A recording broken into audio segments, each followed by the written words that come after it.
బంగారం బ్యాంకులు ఇతర ప్రైవేటు సంస్థల్లో ఉన్న విడిపించి కొనబడును. కొమ్మూరి గోల్డ్ ఆంధ్ర మరియు Telangana. Welcome to fight talk with Lalit Kumar. ఈరోజు మన అతిథి senior political analyst Madhusudan Reddy గారు. నమస్తే మధుసూదన్ రెడ్డి గారు. నమస్తే. ఏమిటి ఈ 6-7 నెలల కూటమి ప్రభుత్వ పాలన ఎలా ఉందని మీరు అనుకుంటున్నారు? ప్రజలు ఎర్రి పుష్పాలైతే పాలకులు ఎలాగైనా ఆడిస్తాడు.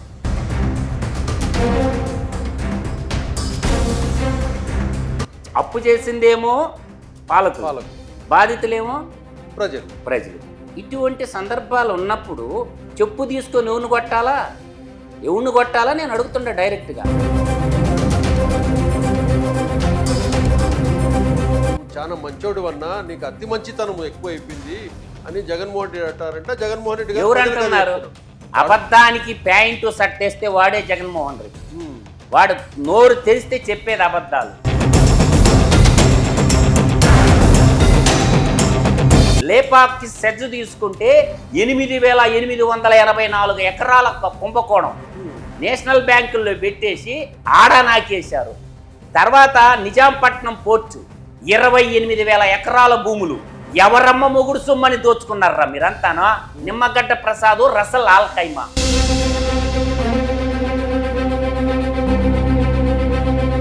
వ్యవస్థలన్నీ ఏం చేస్తున్నాయి వీళ్ళు ఇంత దోపిడీ? నేను చెప్పిన రాయలసీమలో పుట్టినటువంటి ముఖ్యమంత్రుల్లో ఒక్కడన్నా దోపిడీదారుడుండా?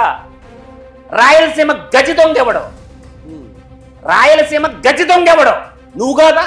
నీ కుటుంబం కాదా?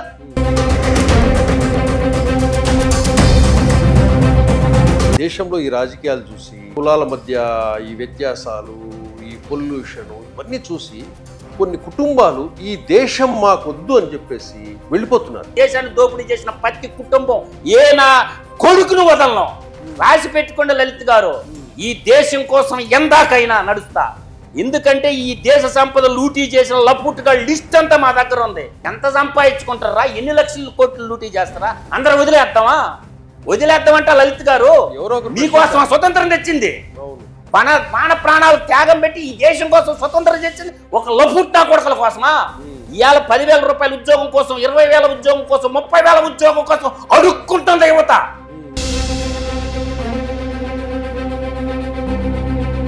తెలంగాణ ఉద్యమం ముందు నీ ఆస్తి ఎంత కేసీఆర్? నేను 10 ఏళ్ల తెలంగాణ కోసం కొట్లాడినా. నీ ఆస్తి ఎంత? ఈ రోజు నీ ఆస్తి ఎంత కేసీఆర్? నీ కొడుకుది, కూతురుది. నెక్స్ట్ వచ్చేది మేమే అంటున్నాడు జగన్మోహన్ రెడ్డి. వాడు జీవితకాలం ట్రై చేయమని సవాల్ ఇచ్చిన. నేను జీవితకాలం ట్రై చేయరా అంటుండా. నువ్వు జీవితకాలం ట్రై చేయరా, నువ్వు సీఎం అయితే తలా కోసి నీ చేతిలో పెడతానని చెప్పి. నేను ఇక్కడ మధు గారు, మీ కుటుంబంలో ఏం చేశాడు జగన్మోహన్ రెడ్డి? మా తమ్ముడు సార్ కార్గిల్ యుద్ధం చేసి ఈ దేశాన్ని కాపాడిన కుటుంబం నాది. ఈ రోజు ఈ మేకపాటి నా కొడుకులు ఎవరైతే ఉన్నాడో, గౌతమ్ రెడ్డి గాడు, వాడు రాజమోహన్ రెడ్డి గాడు, పెద్ద ముసుగు తగిలించుకొని నా కొడుకులు నా తమ్ముడిని నాకు లేకుండా చేశారు. నేను జగన్మోహన్ రెడ్డి ఏ రెడ్డో చెప్పుకోలేడు. నేను గర్వంగా చెప్తున్నా, నేను పెద్ద కంట్రీ రెడ్డి అని. నువ్వు ఏ రెడ్డో చెప్పరా ముందు.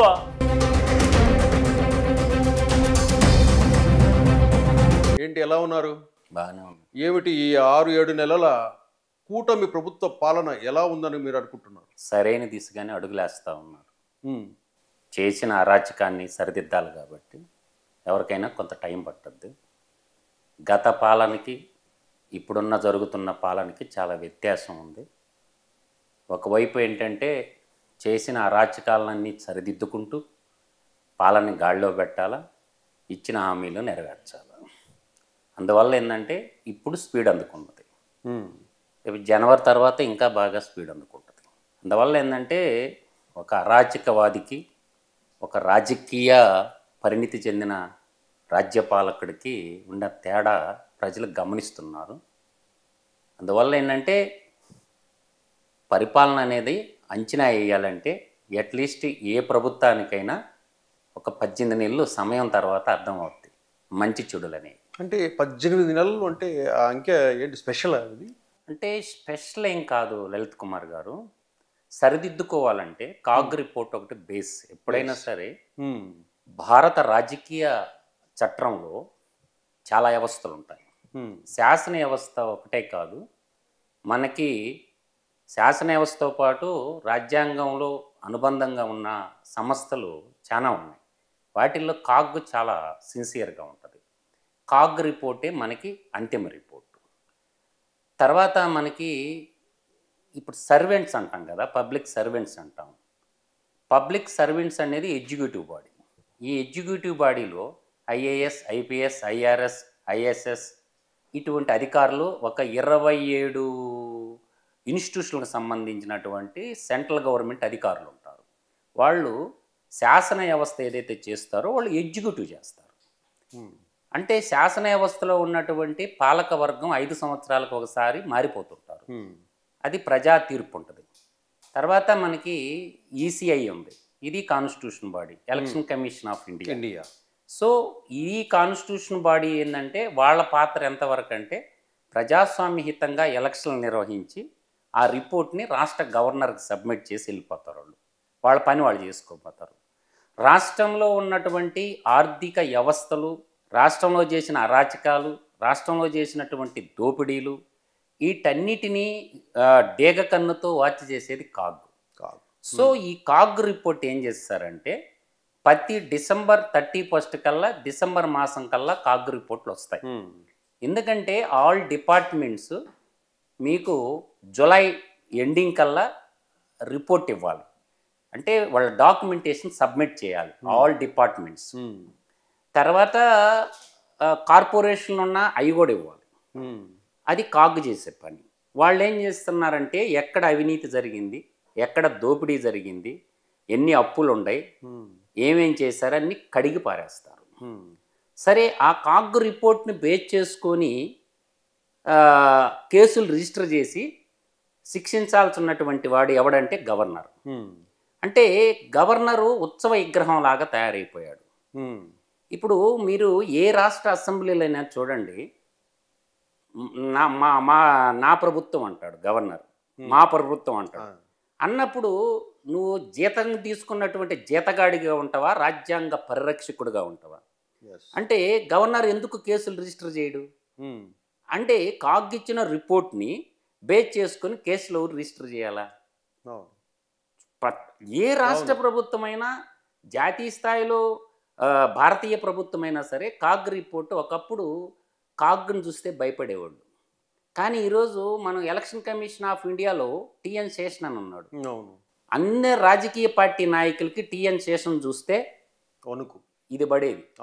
తర్వాత ఎంఎన్ రాయ్ నుండి ఇట్లా కాగ్ సుప్రీంకోర్టు, ఇప్పుడు సుప్రీంకోర్టు ఉంది. సుప్రీంకోర్టును చూస్తే ఎవరన్నా భయపడుతున్నారా? ఎవరు భయపడటం? అంటే భారతదేశంలో జ్యుడిషియరీ వ్యవస్థ, శాసన వ్యవస్థ, కార్యనిర్వాహక వ్యవస్థ, తర్వాత కాన్స్టిట్యూషన్ వ్యవస్థ, అంటే ఏదైతే central vigilance commission, human right commission చెప్పుకోవటానికి ఉత్సవ విగ్రహాలుగా ఉన్నాయి. నా దృష్టిలో ఇద్దరే మంత్రులు ఉంటారు. మంత్రి మండలంతా అంబక్ ఒకటి దేశానికి ప్రధానమంత్రి, రాష్ట్రానికి ముఖ్యమంత్రి, ఇద్దరే మంత్రులు ఉంటారు. అంటే వ్యవస్థలన్నీ వ్యవస్థలు చేసేసారు. ఒకప్పుడు రాజకీయం అంటే ప్రజాసేవ అన్నటువంటి భావన ఉండేది ప్రజల్లో. ఇప్పుడు రాజకీయం అంతా వ్యాపారాత్మకం అయిపోయింది. ఇప్పుడు వ్యాపారస్తులందరూ రాజకీయ నాయకులుగా అవతారం ఎత్తేసి దేశాన్ని లూటీ చేసేస్తారు అని నేను ప్రగాఢంగా విశ్వసిస్తున్నా. దాంట్లో వాడు ఈడని తేడా లేదు. కాకపోతే ఒకడు పావళా దొంగ, ఒకడు ₹10 దొంగ, ఒకడు 75 పైసల దొంగ, ఒకడు రూపాయి దొంగ. మనకు మంచి దొంగ కావాలి. ఆ మంచి దొంగనే అంట్లో దొంగతనం తక్కువ ఎవడు చేస్తాడో ఎన్నుకుంటారు. అందువల్ల ఏంటంటే ఈ రోజుల్లో దక్షిణ భారతదేశాన్ని, ఉత్తర భారతదేశాన్ని, తర్వాత మనం నార్థరన్ సిస్టర్ స్టేట్స్ని చూస్తే మనకి భౌగోళిక నైసర్గిక పరంగా రకరకాలుగా ఉంటుంది రాజకీయ వ్యవస్థ. ఎప్పుడైతే ఈ ప్రాంతీయ పార్టీలు ఎప్పుడైతే పుట్టినాయో, ప్రాంతీయ పార్టీలు పుట్టిన తర్వాత కులవాదం విజృంభించింది. అదేవిధంగా జాతీయ పార్టీల్లో కూడా జాతీయ పార్టీలేమో ఒకటేం మతవాదం తీసుకుంది, ఇప్పుడేమో ఇంకోటేం కులవాదం తీసుకుంది. అంటే వ్యవస్థను నడిపించే వాళ్ళు సక్రంగా లేనప్పుడు ఎవరు ఏం చేయలేరు. అందువల్ల ఏంటంటే వ్యవస్థలన్నీ వ్యవస్థలు అయిపోతే దుష్టులు దుర్మార్గులు రాజ్యపాలకులకు వస్తారు, వాడు చెప్పిందే వేదం అవుతుంది. ఇప్పుడు గడిచిన 5 ఏళ్ళు ఆంధ్రప్రదేశ్ రాష్ట్ర ముఖ్యమంత్రిని తీసుకుంటే వాడు చేయని అరాచకాలు లేవు, చేయని దుర్మార్గాలు లేవు. కానీ ఆ రాష్ట్రంలో రాజ్యాంగానికి కట్టుబడి ఉండాల్సినటువంటి మీరు ఆ మాట అంటున్నారు అరాచకవాది దుర్మార్గాలని. 40% ఓటింగ్ నాకు వచ్చింది అంటున్నాడు ఆయన. అంటే 40% ప్రజలు. ఒక మాట నేను చెప్తున్నావా, నీ శాతాల గురించి నేను అర్థమెటిక్ లెక్చరర్ని, నాకు అడగాదు శాతాల గురించి నువ్వు మాట్లాడేది. ఎందుకంటే ఇదంతా పెద్ద అంబక్కు. ఎట్లా ఉంటుందంటే ఒక రూపాయి ఉన్నోడు ఇంకొక రూపాయి సంపాదిస్తే 100% స్ట్రైక్ రేట్ అంటాం. 100 రూపాయలు 10 రూపాయలు సంపాదిస్తే 10% అంటాం. పర్సంటేజ్ లెక్కెందుకు? ఒక్కొక్క నియోజకవర్గంలో 50,000 నుంచి 90,000 దాకా మెజార్టీలు వచ్చినాయి చాలా నియోజకవర్గాల్లో. ఆల్మోస్ట్ అన్ని నియోజకవర్గాల్లో 50,000 నుంచి 95,000 దాకా మెజార్టీలు వచ్చినాయి. ప్రజా తీర్పు స్పష్టంగా దాన్నే ప్రామాణికంగా తీసుకోవాలి మనం. అది కూడా కాదండి, నేను అనేది ప్రజలు ఎర్రి పుష్పాలు అయితే పాలకుడు ఎలాగైనా ఆడిస్తాడు. అందువల్ల ఒక ఇంట్లో కూర్చొని రాజ్య పరిపాలన చెయ్యొచ్చు అని నిరూపించాడు. ఈడ కేసీఆర్ ఇంట్లో కూర్చొని పరిపాలించాడు, ఆడ ఆయన ఇంట్లో కూర్చొని పరిపాలించాడు. నేను అంటుండేది ఏంటంటే ఈరోజు రాష్ట్రంలో ఉండేటటువంటి అప్పులు ప్రజలు చేశారా పాలకులు చేశారా? ఈ అప్పులు ఎవరు కట్టాలా? ఇలా ఆంధ్రప్రదేశ్లో మన శ్వేతపత్రం ఇప్పుడున్న కూటమి ముఖ్యమంత్రి చంద్రబాబు నాయుడు గారు రిలీజ్ చేశారు. దాదాపుగా 11 లక్షల కోట్ల అప్పు ఉంది అన్నారు. ఈ అప్పు ఎవడు చేసిండు? ప్రజలు చేశారా? పాలకులు చేశారు. పాలకులే చేశారు. బాధితులు ఎవరు? ప్రజలు. అప్పు చేసిందేమో పాలకులు, బాధితులేమో ప్రజలు. ఇటువంటి సందర్భాలు ఉన్నప్పుడు చెప్పు తీసుకొని ఎవరిని కొట్టాలా నేను అడుగుతుండే డైరెక్ట్గా. అంటే మనకి ఇండియన్ ప్రియాంబుల్ చదువుకోమనండి. జగన్మోహన్ రెడ్డి కలేజా ఉంటే ప్రియాంబుల్ చెప్పమంటుండ నేను. ఏదన్నా ఒక జర్నలిస్ట్ అడగమనండి ప్రియాంబుల్లో. ప్రియాంబుల్లో 6 పదాలు ఉంటాయి ప్రధానంగా. సావర్జన్ అంటే సార్వభౌమాధికారం, డెమోక్రసీ అంటారు ప్రజాస్వామ్యం, రిపబ్లిక్ గణతంత్రం, సోషలిజం స్వామ్యవాదం, సెక్యులరిజం మతరహిత రాజ్యం. ఇయే కదా మొట్టమొదట ఇండియన్ కాన్స్టిట్యూషన్ ఉన్నప్పుడు 3 పదాలు ఉన్నాయి. సావర్జన్, డెమోక్రసీ అండ్ రిపబ్లిక్ ఉన్నది. మధ్యలో వచ్చినాయి ఏది? సెక్యులరిజం అనేది, సోషలిజం అనేది 70 పుట్టినాయి. నేననేది ఈ 5 తాకట్టు పెట్టిండి అంటుండ. సావర్జన్ అంటే సార్వభౌమాధికారాన్ని తాకట్టు పెట్టి అప్పు తెచ్చినోడు ఎవరు? ఈ ముఖ్యమంత్రులు కదా. ఎవడిచ్చిండు మీకు ఆ రైట్? ప్రజలకు చెప్పారా? ఏదైనా ఒక అప్పు చేసేటప్పుడు రాష్ట్ర అవసరాల కోసం మేము అప్పు తెస్తున్నాము అని చెప్పి ఎప్పుడన్నా అసెంబ్లీలో చర్చించారా? నాకు చూపించమనండి ఒక సందర్భాన్ని. ఏ పాలకుడైనా సార్వభౌమాధికారికాన్ని తాకట్టు పెట్టే రైట్ మీకు ఎవడిచ్చిండు? This is the valid point. Democracy, ప్రజాస్వామ్యం ఉందా? నేను అడుగుతుండా. ప్రజాస్వామ్యం అంటే ఏంది?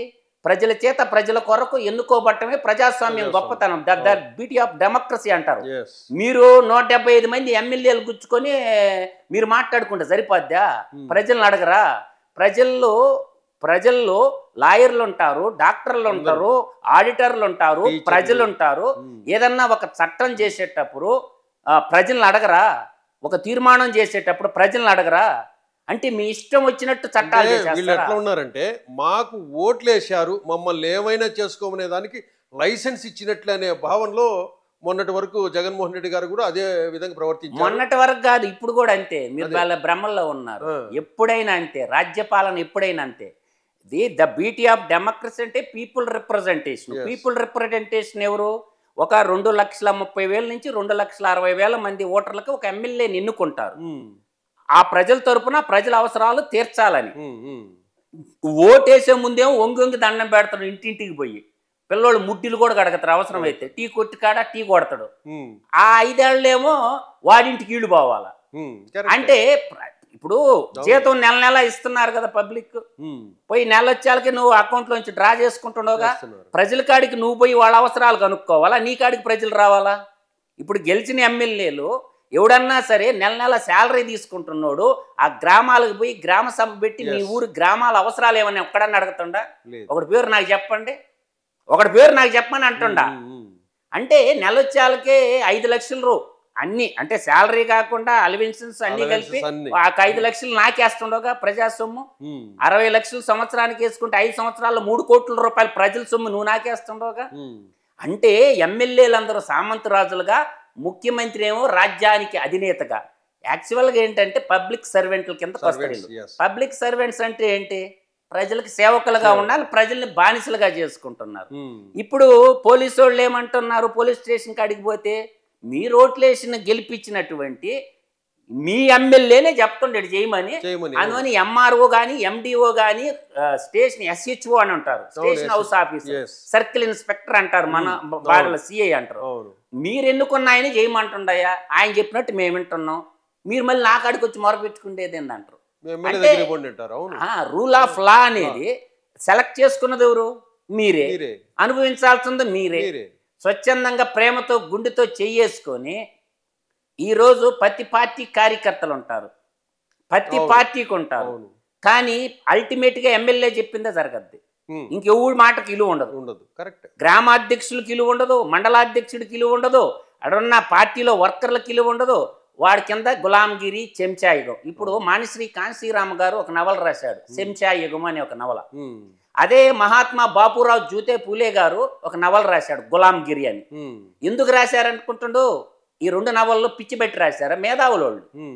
అంటే వీళ్ళంతా చెంచాలుగా తర్వాత గులాంగిరిలాగా మారిపోయి బానిసలుగా చేసుకొని నడిపిస్తున్నటువంటి వ్యవస్థ. నేను అడుగుతుండా డైరెక్ట్గా, ఏ రాజ్య పాలకుడైనా ప్రజల సొమ్ముతేనే కదా డైలీ ఎక్స్పెండిచర్ ఉంటుందిగా.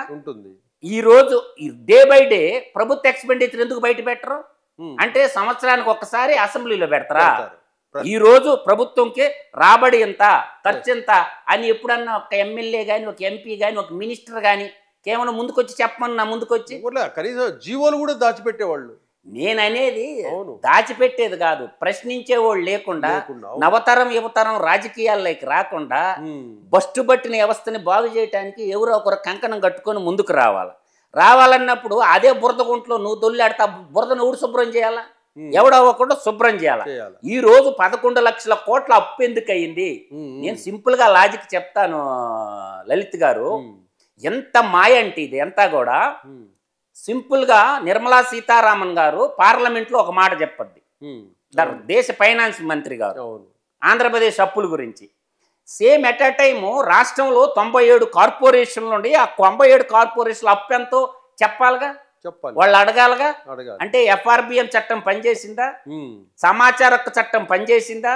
ఏ చట్టం పనిచేసిందో నాకు చెప్పండి. గడిచిన 5 ఏళ్లలో సమాచార హక్కు చట్టం పెట్టినోళ్ళ ఏదో కేసు పెట్టి జైల్లో వేశారు. ఒక రాష్ట్ర ముఖ్యమంత్రి లిక్కర్ వ్యాపారం చేసుకున్న చరిత్ర 29 రాష్ట్రాల్లో 7 కేంద్ర పాలిత ప్రాంతాల్లో నాకు ఎక్కడో చూపించండి.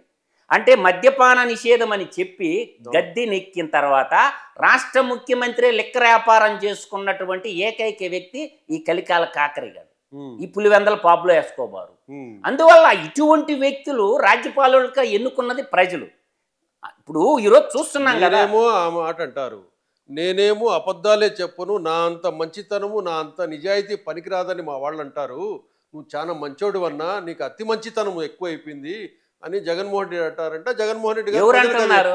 అబద్ధానికి ప్యాంటు సట్టేస్తే వాడే జగన్మోహన్ రెడ్డి. వాడు నోరు తెరిస్తే చెప్పేది అబద్ధాలు, ఒక్క నిజం కూడా మాట్లాడు. ఇప్పుడు నేను సింపుల్గా చెప్తా, 2004, 2009 అనేది ఒక కాలం అనేది మనం గుర్తుపెట్టుకోవాలి. 2004లో వాళ్ళ కుటుంబ అఫిడవిట్ రాజశేఖర్ రెడ్డి గారు భారత పార్లమెంట్కి ఇచ్చిన అఫిడవిట్ ఉంది. 2009 అఫిడవిట్ తీయండి.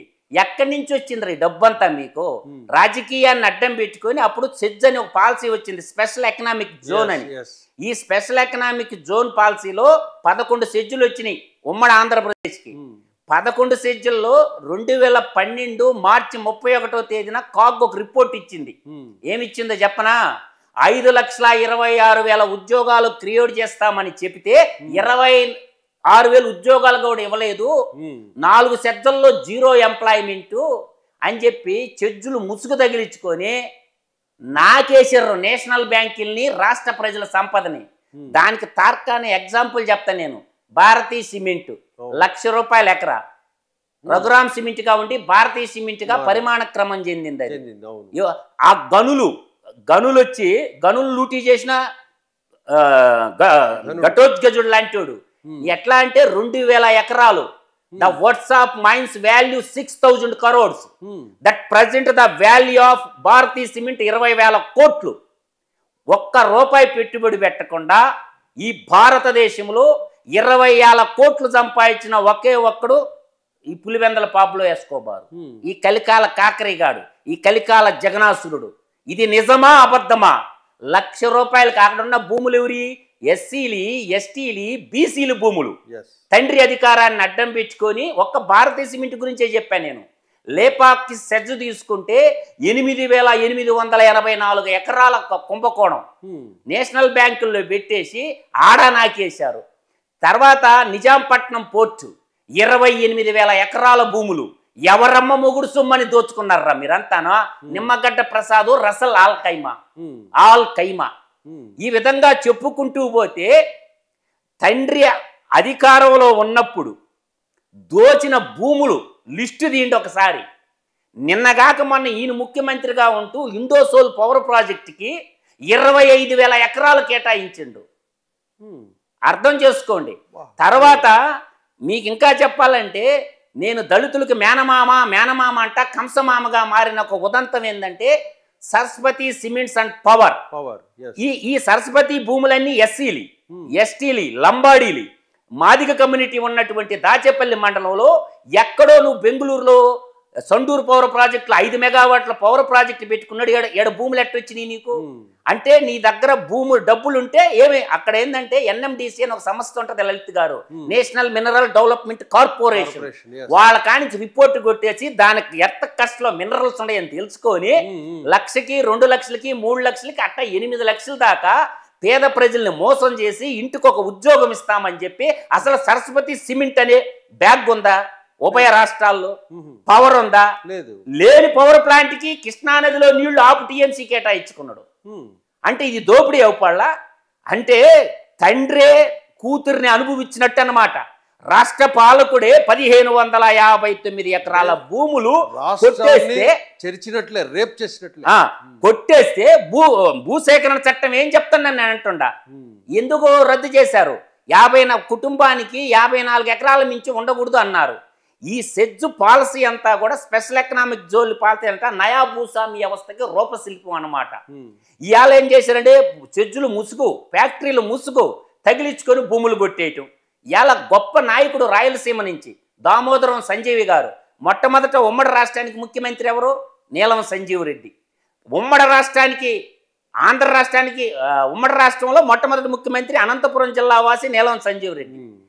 దానికంటే ఆంధ్ర రాష్ట్రానికి ముఖ్యమంత్రి ఎవరు? టంగుటూరు ప్రకాశం పంతులు గారు. ఏమన్నా సంపాదించుకున్నాడా? దాని తర్వాత బెజవాడ గోపాల్ రెడ్డి గారు. వాళ్ళిద్దరు అయిన తర్వాత నీలం సంజీవ్ రెడ్డి అనంతపురం జిల్లా నుంచి 1960లో మళ్ళీ ముఖ్యమంత్రి అయ్యాడు. పెదపాడు అనే గ్రామంలో పుట్టిన దామోదరం సంజీవ్ అనే ఒక దళిత నాయకుడు బాగా చదువుకొని ముఖ్యమంత్రిగా ఉంటే ఆ రోజు ఆయన 6 లక్షల ఎకరాల భూమిని పంపిణీ చేశాడు. తెలంగాణలో కానీ ఎస్సీ, ఎస్టీ, బీసీ మైనారిటీలకి 6 లక్షల ఎకరాల భూములు పంచిన మహోన్నతుడు దామోదరం సంజీవే గారు.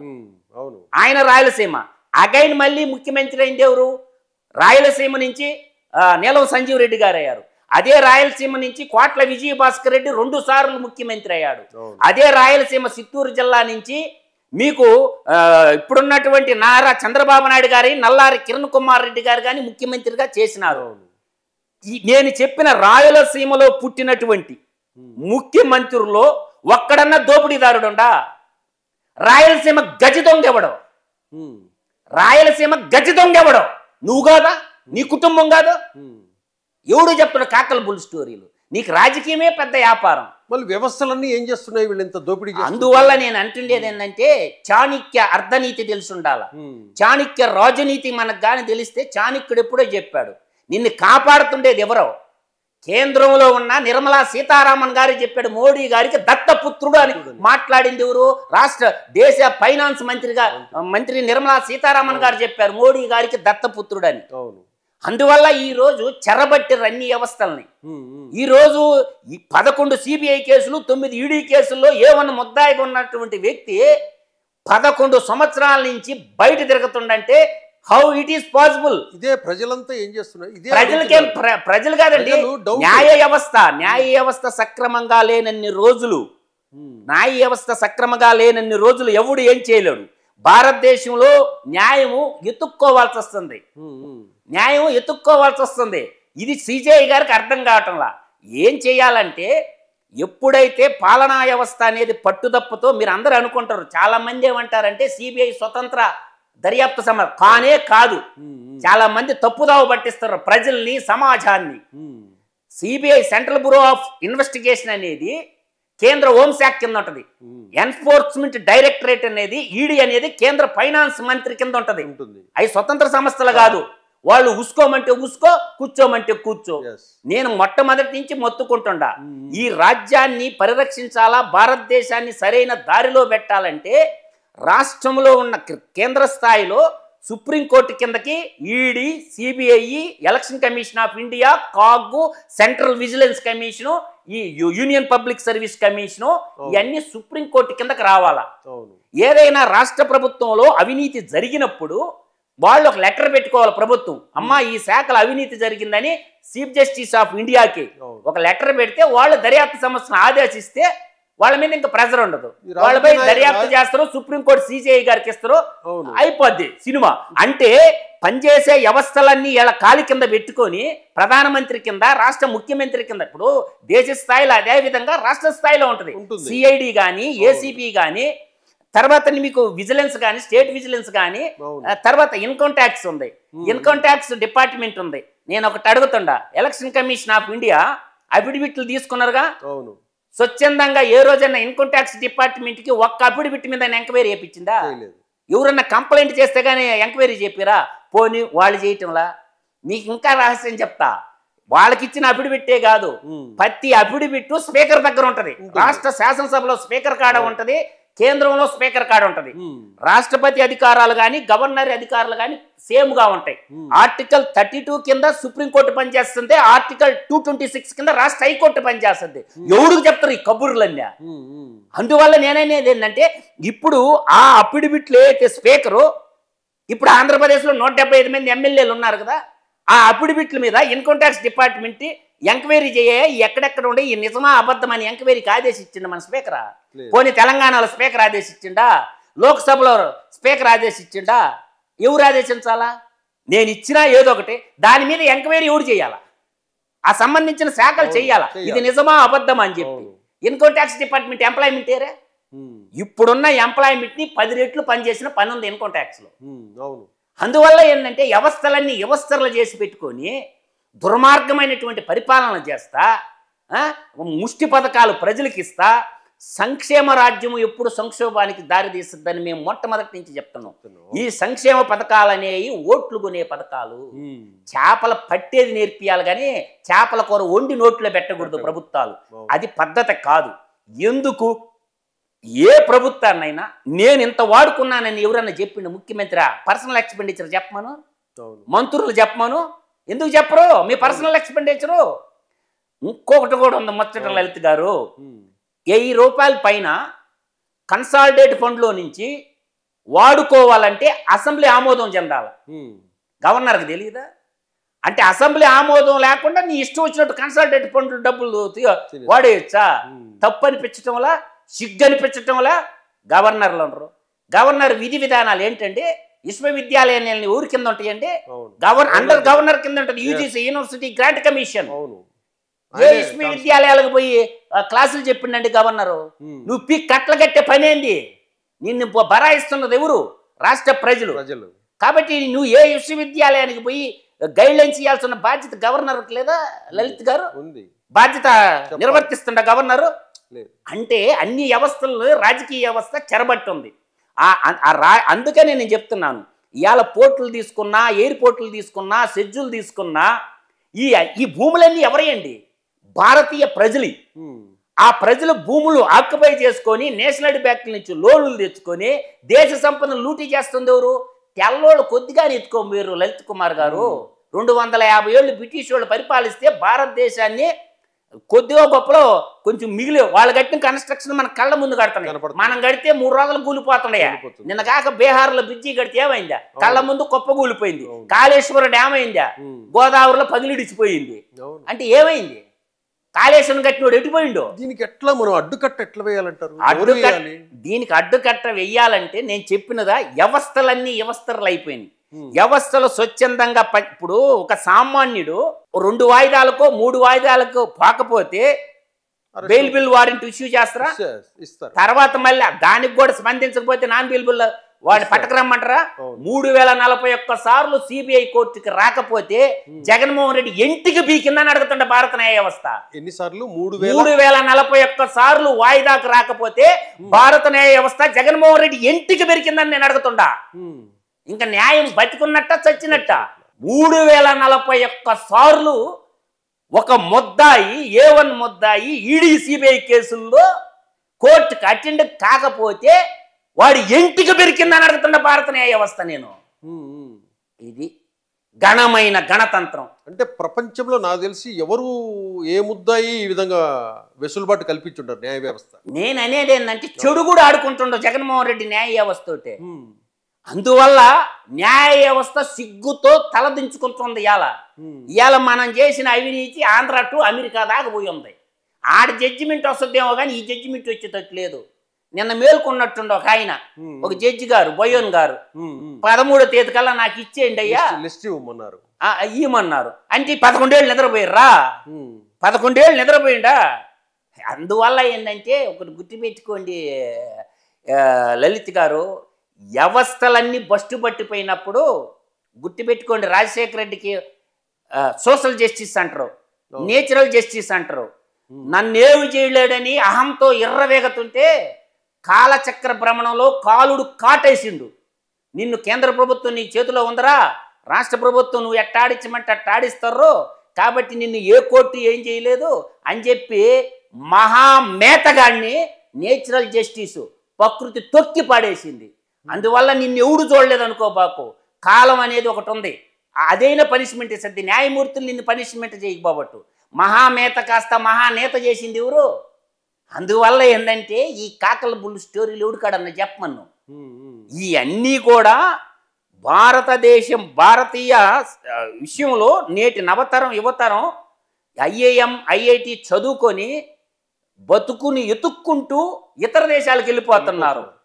కాకపోతే ఈ దేశాన్ని ఎవడు బాగు చేయాలా? ఎవడో ఒకడు ముందుకు రావాలా? ఇప్పుడు స్వతంత్రం వరకు వచ్చిందా?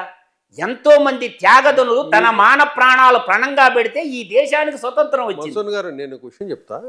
ఈ రాజకీయాలు మన దేశంలో ఈ రాజకీయాలు చూసి ఈ కులాల మధ్య ఈ వ్యత్యాసాలు, ఈ పొల్యూషను ఇవన్నీ చూసి కొన్ని కుటుంబాలు ఈ దేశం మాకొద్దు అని చెప్పేసి వెళ్ళిపోతున్నారు. నా కుటుంబంలోనే 70 మంది పోయారండి లలిత్ గారు. ఈ దేశం నాకొద్దు అని వెళ్ళిపోతున్నారు. ఎందుకు? నా కుటుంబంలోనే చెప్తాను. ఎవడు కుటుంబం ఎందుకో? నా కుటుంబం చరిత్రే చెప్తాను. నాది పెద్ద జాయింట్ కుటుంబం. 270 ఎకరాల భూస్వాములు 3 మండలాల్లో.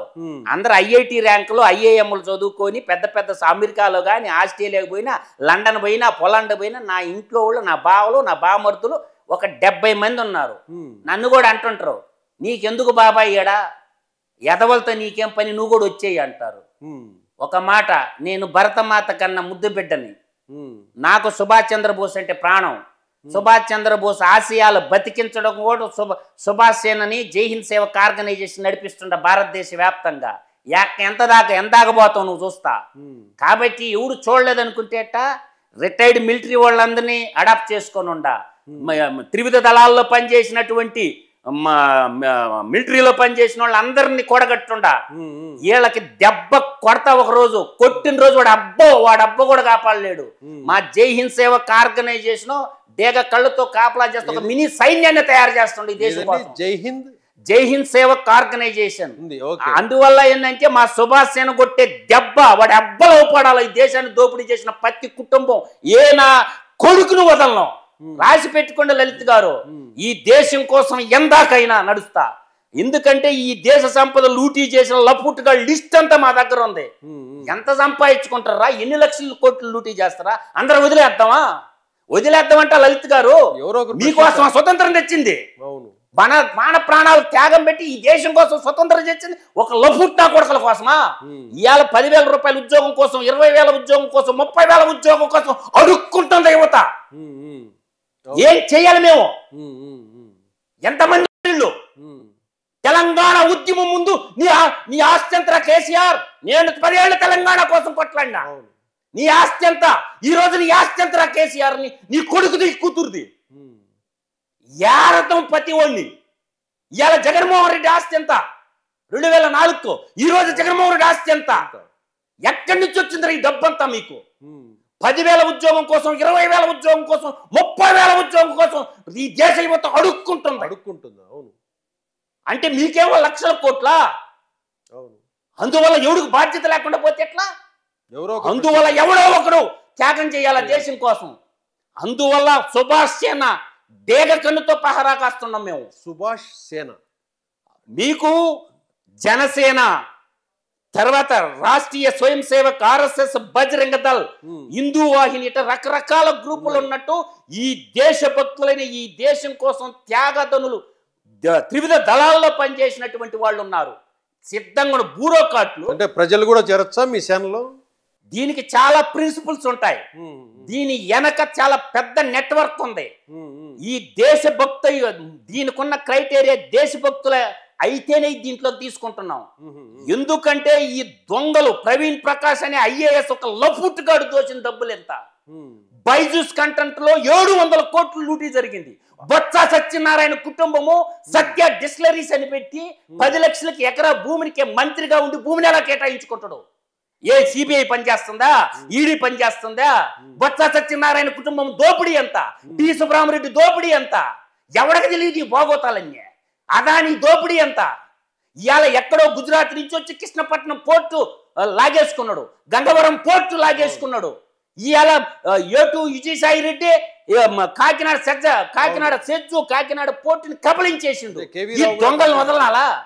ఈ దొంగలను వదలాలని అంటున్నాను నేను. దేశ సంపదను లూటీ చేసిన వాళ్ళు ఎంతమంది ఉంటారు? కౌంటబుల్ మెంబర్స్ ఏళ్ల మీద లెక్కెట్టొచ్చు. పెద్ద మనిషి అయిపోతారా? ధర్మాన ప్రసాదరావు దోచిన సంపద ఎంత? అంటే రాజకీయాన్ని పెట్టుకొని, కులాన్ని అడ్డం పెట్టుకొని ఎంత సొమ్ము దోచేస్తారో లలిత్ గారు. ఎవరు మాట్లాడకూడదా? మాట్లాడితే ఏమవుద్దంట? నాకు కూడా చెప్తాడు, రా అంట. నేను ఎవడైనా సరే, నేను ఈ దేశ భరతమాత గట్ట కన్నా పుల్లి పెట్టాను రా అని చెప్తా. నేను పుట్టేది ఒక రోజు, చచ్చేది ఒక రోజు లలిత్ గారు. ఈ ప్రాణం ఉంటే ఎంత, ఊడితే ఎంత, ఏదో ఒక రోజు చచ్చిపోతాం, కాలగర్భంలో కలిసిపోతాం.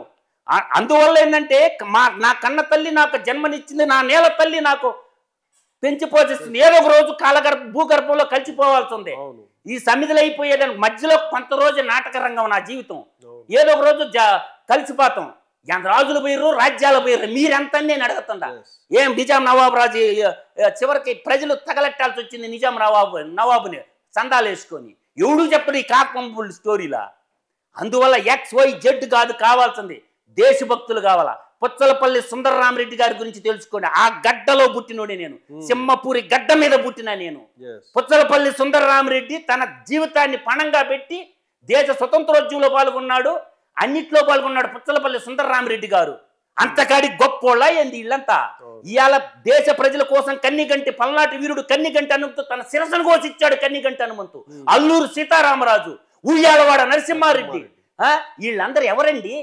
దేనికోసం పనిచేశారు? ఈ దేశ పౌరుల కోసం పనిచేశారు. అటువంటి వాళ్ళు మర్చిపోయి ఇవాళ టంగుటూరు ప్రకాశం పంతులు గారు ఇటువంటి వాళ్ళందరినీ మర్చిపోయి బతుకుతా ఉంటే డోలు కొట్టుకుని భజన చేయాలా? ఎవడికి భజన చేయాలి? నేను ఎవడికి ఉడుకుని చేయాలా? అందువల్ల ఎవడో ఒకడు రంగంలోకి దిగి పని చేయాలి దేశం కోసం. ఉంటే ఉంటాం, ఊడితే ఓడతాం. అందువల్ల ఏంటంటే భయపడటంలోనే పట్టం ఉంటుంది. గుర్తుపెట్టుకుని, భయపడటంలోనే పట్టం ఉంటుంది. ఇలా వ్యవసాయం వ్యయం చేయటం, రైతు సాయం అడగటం. వ్యవసాయం అంటే వ్యయం చేయటం, సాయం అడగటం. ఏంద్ర మీ భూషణికి రాజకీయమా? అంటే ఈరోజు సింపుల్గా టెక్నాలజీని అవతల చైనా అనే దేశం మనకాడికి వెనక స్వతంత్రం సంపాదించుకున్నటువంటి చైనా దేశం ఎక్కడుంది? భారతదేశం ఎక్కడుంది? దీనికి కారకులు ఎవరు? మన పాలకులు కాదా అని నేను అడుగుతున్నా. ఈరోజు ఇవాళ కళ్ళంలో రైసు పండించినటువంటి రైతులు ఇవాళ ఇప్పుడు కొనేవాడు ఉంటాడు, ఎవడైతే ఉంటాడో ఏం కొనేటట్టు లేదు, ఏం తినేటట్టు లేదు, లచ్చులో లచ్చన్న ఈ లుచ్చాగాళ్ళ రాజ్యంలో అని పాడుకుంటాం పాట. ఇవాళ పండించిన రైతు ఎదురు చూస్తున్నాడు. అయిపోయిందా? కొనేటోడు డబ్బులు లేక ఎదురు చూస్తున్నాడు. మధ్య డలారీ వ్యవస్థ వేల కోట్లకి లక్షల కోట్లకు పడగలెత్తండి. అంటే వ్యవసాయ మంత్రులకు పట్టదు, టెక్నాలజీ మంత్రులకు పట్టదు. అంటే బిచ్చగాళం చేశారు ప్రజలు. వీళ్ళంతా అందరూ డబ్బు కోసమే చేస్తున్నారు కదా. ప్రతి ఒక్కరు నేను చెప్తున్నాను కదా లలిత్ గారు నేను చెప్తున్నాను కదా, విద్యని వ్యాపారీకరణం చేసింది ఎవరు? ఒరే మీ బతుకులకి చదువు కూడా చదివించలేరా? KG to PG దాకా ఉచితంగా. మీకు ఆరోగ్యశ్రీ ఎందుకు పుట్టిందో చెప్పనా? కార్పొరేట్ హాస్పిటల్కు దోచి పెట్టడానికి పుట్టింది ఆరోగ్యశ్రీ అనే. అంటే హాస్పిటల్ కూడా కట్టలేరా? హాస్పిటల్లో డాక్టర్లను తయారు చేసేసి వైద్యం కూడా ఉచితంగా అందించలేరా? విద్య వైద్యం అంతెందుకు లలిత్ గారు మంచినీళ్లు కొనే పరిస్థితికి తెచ్చారు. మంచినీళ్ళు కొననోడు కూడా నాకు చెప్పమనన్నా త్వరలో గాలిని కూడా కొనేస్తారు. తప్పదు. ఢిల్లీ పరిస్థితి ఏందా? వాయు కాలుష్యం అయిపోయింది, జల కాలుష్యం అయిపోయింది, జలాన్ని కలుషితం చేసింది. ఇప్పుడు బాగానే ఉంది, మీరు బాగా చెప్తున్నారు. ఇక్కడ మీలాంటి వాళ్ళు స్పందిస్తున్నారు. ఇన్ని కోట్ల మంది ప్రజల్లో ఎవరికి ఆ స్పందన రావటం లేదు, ఎందుకని? నేను అనేది ఒకటి గుర్తుపెట్టుకో. స్వతంత్రం వచ్చే నాటికి ఈ దేశ జనాభా 32 నుంచి 35 కోట్లు మించి లేదు. ఆ రోజు పుచ్చలపల్లి సుందరయ్య గారు మొత్తుకున్నాడు భారత పార్లమెంట్లో, ఈ కుల వ్యవస్థను మొత్తం రద్దు చేసేసేయండి, ఉన్న భూములన్నీ కుటుంబానికి 10 ఎకరాలు ఇవ్వమన్నాడు. భార్య భర్త 2 పిల్లలు, కుటుంబానికి 10 ఎకరాలు 20 ఎకరాలు ఇచ్చేసేయండి, ఈక్వాలిటీ వచ్చేస్తుంది అన్నాడు. భారత పార్లమెంట్కి ఆ రోజుల్లో సైకిల్ మీద పోయినోడు పుచ్చలపల్లి సుందరరామరెడ్డి గారు. అర్థమవుతుందా? ఆయన సైకిల్ ఇప్పుడు కూడా ఉంటుంది భారత పార్లమెంట్లో. ఆయన ఒకానొక సందర్భంలో సుందరరామరెడ్డి గారు నెహ్రూ గారు అడిగారంట, ఏమయ్యా సుందరయ్య గారు ఇట్లా చేస్తారంటే, ఒరే నీ కాడికి నేను పెద్ద కోటి ఇచ్చుకున్నాడురా, వాళ్ళది ఎడలూరు మండలం అలగానపాడు. అలగానపాడులో 270 ఎకరాల వాళ్ళదే భూస్వామి కుటుంబం అయితే ఆయనకి వాళ్ళ నాన్న ఇచ్చిన ఆస్తి అంతా ఆడున్న పేదలకు పనిచేసి 2 జతల బట్టలతో బతికాడు పుచ్చలపల్లి సుందరరామరెడ్డి గారు. ఎంత మహోన్నతుడో. ఇండియన్ గవర్నమెంట్ నెల్లూరులో హాస్పిటల్ పెట్టలేకపోతే స్టాలిన్ అడిగి నిధులు తెచ్చి వాళ్ళ రామచంద్రారెడ్డి హాస్పిటల్ ఉంటుంది, ఈ రోజుకి కూడా వైద్యం వెళ్ళకండి, ఆయన పెట్టాడు హాస్పిటల్. ఆనాడు రామచంద్రారెడ్డి హాస్పిటల్ అని ఉంటుంది నెల్లూరులో. అందువల్ల మీరు అనుకుంటున్నారు ప్రతి యుగానికి ఎక్కడో చోట ఎవడో ఒకడు పుడతాడు లలిత్ గారు. ఇటువంటి దుర్మార్గుల్ని పీచమనచడానికి ఏదో ఒక రూపంలో పుట్టిస్తాడు భగవాన్. కూడా నేనేం చెప్తానంటే, వీళ్ళంతా ఈ దుర్మార్గులంతా సిండికేట్ అయితే ఆ వచ్చేవాడు ఎలా? ఇప్పుడు వ్యాసుడు రాసిన వాల్మీకి రామాయణం చదవండి ఒకసారి. ఋషులు మునులు తపస్సు చేసుకుంటున్న వాళ్ళకి హింస పెడుతుంటే రాక్షస మోక ఈనాటి కథ కాదు. నాటి రామాయణం మొదలుకొని నేటి కలికాల జగనాసురుడు దాకా, పులివెందల పాపులో దాకా చరిత్ర చెప్తున్న నిజాలు చెప్తున్నా నేను. ఆ రోజు కూడా ఉన్నారు. ఒక సీతమ్మని కిడ్నాప్ చేస్తే ఏం చేసిండు రాముడు? కోతుల్ని ఎంబడ పెట్టుకొని పోయి ఏసిపాడేసిండు లంకా నగరాన్ని. సింహళ దేశం అది, సింహళ దేశం.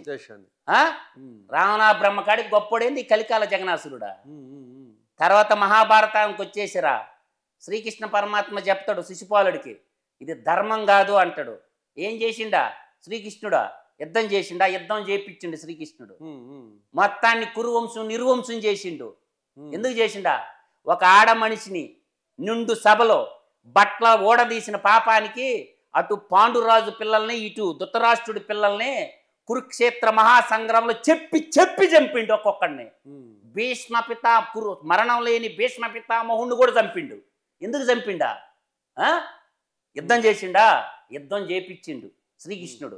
మహాభారత సంఘటన గురించి చెప్పిన. మనకు మధ్యలో జరిగిన ఇంకొక సంఘటన చెప్తా. నాగమ్మ, పల్నాటు నాగమ్మ, నాయకురాలు నాగమ్మ తన భర్తని 13 ఏళ్ల ప్రాయంలో చంపినందుకు నలగాముడు వంశాన్ని నరికి చంపి నాగులేట్లో రక్తపు ఏర్లు బారిచ్చింది నాగమ్మ. యుక్తి కూడా పనిచేస్తుంది, ఆయుధం ఒకటే కాదు. అందువల్ల ఏమైంది? ఒకటి నలగామ వంశం. అప్పుడు అంటది నాగమ్మ, బెమ్మన్న న్యాయం న్యాయం అని ఇప్పుడు చంపుతుండవే 17 ఏళ్ల వయసు అప్పుడు నా భర్తను చంపినప్పుడు న్యాయం ఏమైందన్నా అని అడిగింది. ఈ రాజ్యం నువ్వే ఏలుకోపో అన్నా, వాళ్ళు దుర్మార్గులు కాబట్టి చంపినానంటది. నాటి శ్రీకృష్ణుని తీసుకున్నా, పల్నాడు చరిత్రలో నాయకురాల నాగమ్మని చూసుకున్నా, అటు రామాయణంలో రాముణ్ణి తీసుకున్నా, ఆ రోజు మనకి ఈ రాక్షస సంత నాటి పురాణ కాలం నుంచి నేటి కలియుగం దాకా ఉండనే ఉంటుంది. అందువల్ల అర్థం చేసుకోవాలా, ధర్మో రక్షిత రక్షిత కృషితో నాస్తి దుర్భిక్షం లోకా సమస్త సుఖినో భవంతు. ఇది మన ధర్మం చెప్తుండేది. ప్రపంచంలో ఉన్నోళ్ళు అందరూ బాగుండాలా, సర్వే జనా సుఖినో భవంతు అంటే ప్రజలందరూ బాగుండాలా, అందులో మనం ఉండాలా. నువ్వొక్కడవే ప్యాలెస్లు కట్టుకొని నువ్వొక్కడవే దోసేసి లక్షల కోట్లకు అధిపతి అయిపోమని చెప్పాల మన ధర్మం. మన సనాతన ధర్మం చెప్పినటువంటి గొప్ప నీతి ధర్మం ప్రపంచంలో నీకు ఎక్కడ అవపడదు, ఏ ధర్మాల్లో అవపడదు లలిత్ గారు. నేను చెప్పినది ఎక్కడన్నా ఏ మత గ్రంథంలో ఉందన్నా నాకు చెప్పండి.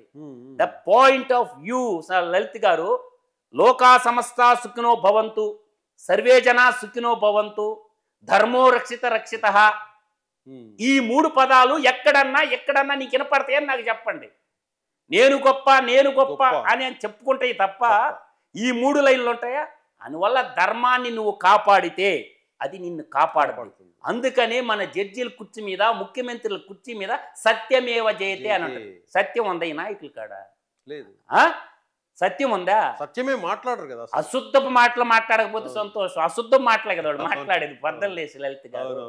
అందువల్ల ఏంటంటే దినదిన గండం 100 ఏళ్ళ ఆయుష్. నేను ఇంకో విషయం చెప్తాను మధు గారు. ఇఫ్ కేస్ ఒకవేళ మొన్న జరిగిన ఎలక్షన్స్లో జగన్మోహన్ రెడ్డి గెలిచి ఉంటే ఆంధ్రప్రదేశ్ పరిస్థితి ఎలా ఉండేది? గుర్తుపెట్టుకోండి లలిత్ గారు, జగన్మోహన్ రెడ్డికి ముఖ్యమంత్రి పదవి దేనికి అవసరమో చెప్పనా? ఎందుకంటే అతని ఈడీ సిబిఐ కేసుల నుంచి తప్పించుకోవడానికి తప్ప ముఖ్యమంత్రి పదవి ప్రజల కోసం, ప్రజల సంక్షేమం కోసం కాదు. అతను దోపిడీ చేసినటువంటి, తండ్రి అధికారాన్ని అడ్డం పెట్టుకొని దోపిడీ చేసినటువంటి ఆ కేసుల్లో నుంచి బయటపడటం కోసం రాజకీయ జగన్నాటకం ఆడుతున్నాడు. అంతే తప్ప ప్రజల కోసం కాదు అతనికి ముఖ్యమంత్రి పదవి. ప్రజల కోసం అతనికి ముఖ్యమంత్రి పదవే, ప్రజా సంక్షేమం, ప్రజాపాలకుడికి అని అనుకుంటే అమరావతిని బొందలగడ్డ అనేవాడు కాదు. బొత్స సత్యనారాయణ అమరావతిని శ్మశానం అనేవాడు కాదు. ప్రపంచంలో అత్యధిక జనాభా ఉన్న 145 కోట్ల మంది ప్రజలకి ఒకటే రాజధాని న్యూఢిల్లీ ఉంటే పట్టుమని 6 కోట్లు లేని ఆంధ్రులకి 3 రాజధానుల ముచ్చట చెప్పేవాడే కాదు. అర్థమవుతుందా? అంటే ఈరోజు పోలవరం డ్యాముని గోదాట్లో ముంచేవాడు కాదు. అంటే రివర్స్ టెండరింగ్ పెట్టుకొని రివర్స్ పాలన చేసి, అంటే ప్రతిదీ రివర్స్. అతనికి తెలిసి చేశాడా, తెలియక చేశాడా? నేను ఒక మాట చెప్తున్నా. జగన్మోహన్ రెడ్డి అబిడ్స్లో కాలేజ్ ఉంది, బీకామ్ చదివినానని అప్పుడు వీటిలో రాశాడు. మీ ఛానల్ తరఫున యాజ్ ఎ జర్నలిస్ట్గా మీరు పోయి ఆ రికార్డు బయటికి తీయండి. ఒక్క రోజున్న కాలేజీకి పోయినా నాకు చెప్పమనండి. వాడు ఎవడో మాకు తెలియదు అంటారు ఆ కాలేజీలో అబిడ్స్లో. పోనీ ఇంటర్మీడియట్ ఏ కాలేజీలో చదివి ఉంటే నాకు చెప్పమనండి.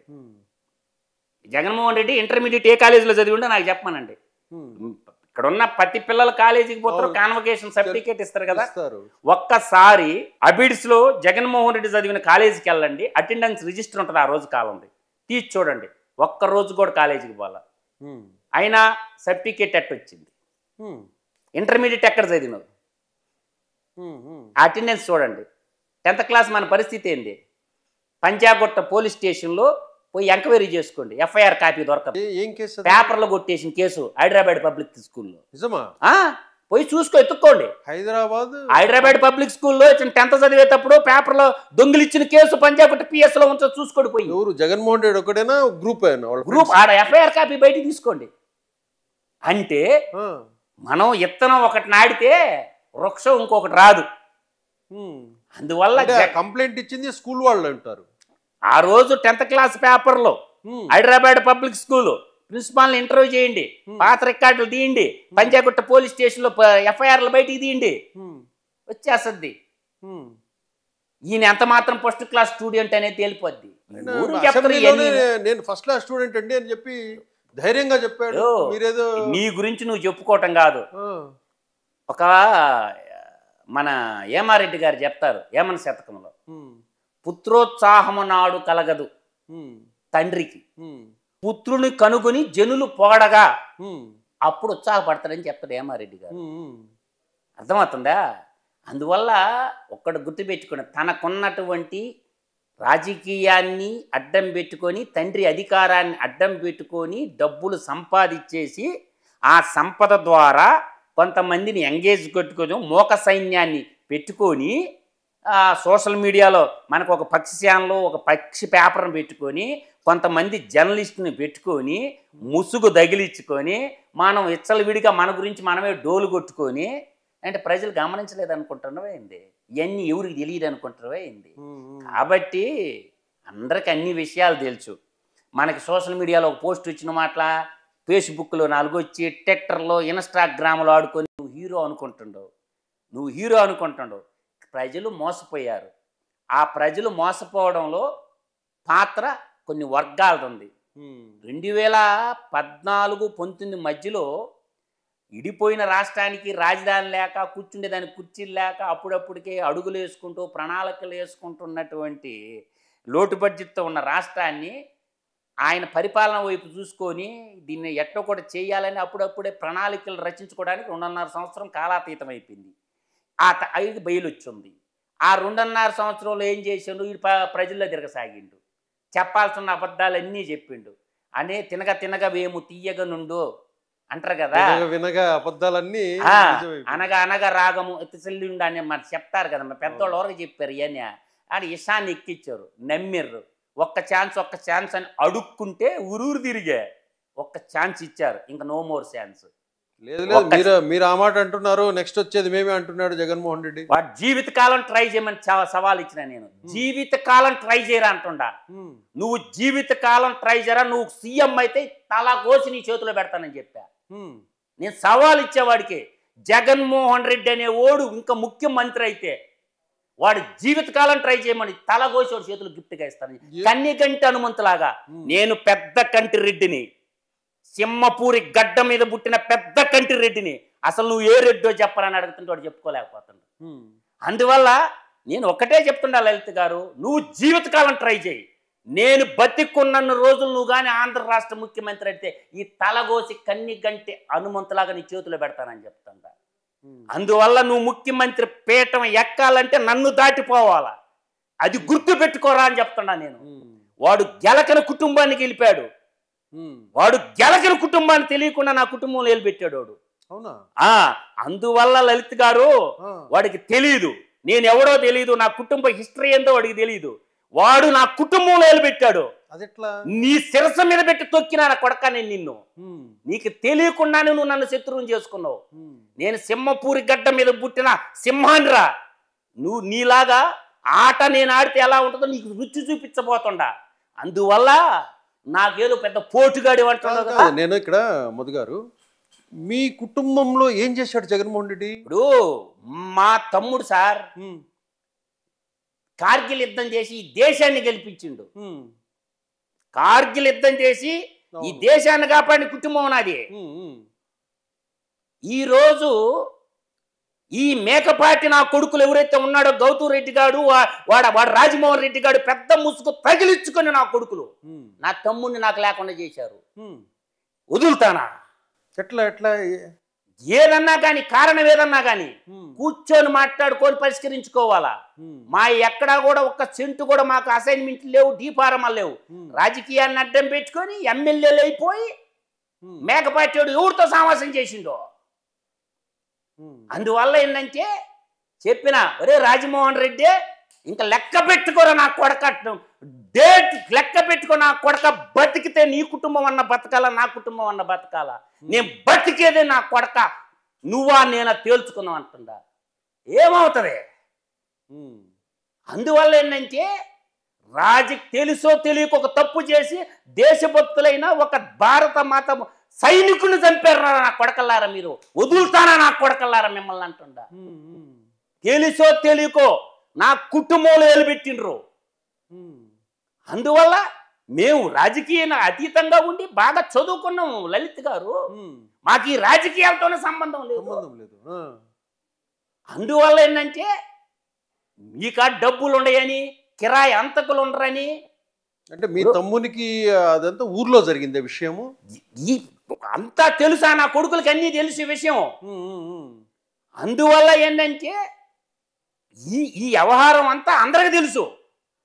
కానీ యుద్ధం చేసేవాడు జోలికి రాకూడదు. నువ్వు చేతగానోడే వదిలేస్తాడు. గెలిచాడా మేకపట్టుడా? గెలిచాడా ఉదయగిరిలో మేకపట్టుడా? వాడు ఎంపీ గెలిచాడా?